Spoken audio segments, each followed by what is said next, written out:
Oi, pessoal! Em 2017, o Brasil virou uma página bem importante da sua história. Nasceu uma nova lei de imigração, que deixou para trás uma visão antiga de segurança, de desconfiança e abraçou uma abordagem totalmente nova, focada nas pessoas, nos direitos humanos. Hoje a gente vai desvendar o que essa mudança significa na prática. E que mudança, hein? A imagem aqui já diz tudo. A gente saiu de uma lei da época do regime militar, que olhava para o imigrante como uma possível ameaça, para uma lei que enxerga essa pessoa, antes de mais nada, como um ser humano. É uma troca da desconfiança pelo acolhimento. Uma virada de chave, assim, gigantesca. Para a gente entender bem essa transformação, nosso roteiro vai ser o seguinte. Primeiro, vamos ver a essência dessa nova lei. Depois, vamos definir quem é quem nesse universo. Aí, a gente mergulha nos princípios e direitos, passa pela parte prática dos vistos, entende as situações mais complicadas, de retirada, e no final, a gente vê qual é o caminho para se tornar um cidadão brasileiro. Vamos lá? Certo? Nosso primeiro ponto. O que faz essa lei ser tão diferente? Olha, não é só uma atualização de regras, sabe? É uma mudança completa de mentalidade, de paradigma mesmo, na forma como o Brasil pensa e lida com a migração. Bom, e para a gente entender o alcance da lei, a gente precisa primeiro saber de quem ela está falando. Quem são os personagens principais dessa história? Quem é o imigrante e o visitante? A lei traz definições bem claras para cada um, e é isso que a gente vai ver agora. Começando pelo imigrante. Pela lei, é aquela pessoa que vem de outro país ou que não tem uma nacionalidade definida, o apátrida, e que vem com a intenção de morar no Brasil, seja por um tempo determinado ou para sempre. A palavra-chave aqui, o que define tudo, é a intenção de se estabelecer. Agora, o visitante? Bom, aí a história é outra. É quem vem para ficar por um período curto, pensa em turismo, negócios, um evento, mas sem aquela intenção de fixar residência. Então, a grande diferença entre um e outro é isso, a intenção e o tempo que a pessoa pretende ficar. E aqui, a gente tem uma figura que é super importante e que essa lei protege de um jeito especial, o apátrida. É aquela pessoa que legalmente não é cidadã de país nenhum. A lei brasileira reconhece essa condição e oferece uma proteção específica para ela. Agora que a gente já sabe de quem a lei está falando, vamos entender como ela enxerga essas pessoas. A gente entra agora no que é de fato o coração da lei de imigração, seus princípios, seus valores.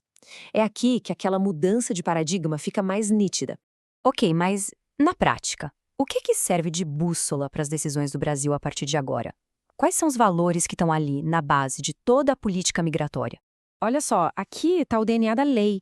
Princípios como a não criminalização da migração, e isso é enorme, significa que estar em situação irregular é uma questão administrativa, não um crime. A acolhida humanitária, o repúdio claro à xenofobia, tudo isso mostra o caráter progressista dessa legislação. E se tem um ponto que é o mais importante de todos, é este aqui. A lei deixa claro que os direitos fundamentais da nossa Constituição valem para todo mundo que está em solo brasileiro e impede igualdade com os brasileiros. E isso, olha que forte, não depende da condição migratória da pessoa. Na prática, isso quer dizer acesso à saúde, educação e justiça para todos. Beleza, a gente já entendeu a filosofia da lei. Mas e no dia a dia? Como isso funciona? Vamos entrar agora no caminho prático. Como uma pessoa consegue, de fato, um visto e uma autorização de residência no Brasil? A lei basicamente simplifica tudo em dois grandes tipos de visto. O de visita, que é para quem vem passar pouco tempo e não quer morar aqui, e o temporário, que, como o nome já diz, é para quem pretende morar no Brasil por um tempo, seja para trabalhar, estudar ou por razões humanitárias, por exemplo. E olha que exemplo fantástico de como aqueles princípios viram realidade. O visto temporário, para quem está em uma situação de grande vulnerabilidade, como fugindo de um desastre ambiental ou de um conflito, é gratuito, não tem taxa nenhuma. É a lei na prática, sabe? Virando um gesto concreto de solidariedade. Bom, mas toda lei de imigração também precisa prever o que acontece quando as regras não são cumpridas. Então vamos entender agora as medidas de retirada compulsória e como a lei trata essas situações mais delicadas. E aqui é super importante a gente não confundir as coisas. Pensa assim: repatriação acontece na porta de entrada, na fronteira. A pessoa é impedida de entrar e é mandada de volta. Já a deportação é para quem já está dentro do país e por algum motivo ficou em situação irregular. São momentos e processos bem diferentes.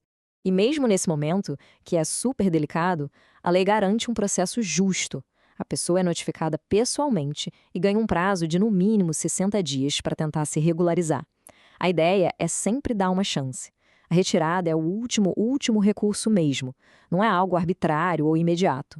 Agora, escuta só essa parte do artigo 62, porque ela é uma das garantias mais poderosas de toda a lei.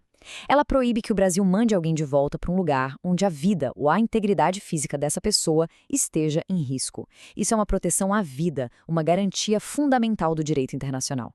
E agora, para fechar esse nosso percurso, vamos ver o passo final na jornada de integração de um imigrante. Como ele pode, enfim, se tornar um cidadão ou uma cidadã brasileira. A lei é inteligente. Ela entende que cada pessoa tem uma história, uma jornada diferente. Por isso, ela cria algumas modalidades de naturalização, cada uma com seus próprios critérios. A gente vai focar aqui na mais comum delas. Então, o caminho mais tradicional é o da naturalização ordinária. Os requisitos são bem diretos: ter morado no Brasil por pelo menos 4 anos, conseguir se comunicar em português e não ter nenhuma condenação criminal. É um caminho bem definido. E a gente termina com uma reflexão que é super importante. No papel, o Brasil tem uma das leis de imigração mais humanitárias e avançadas do mundo.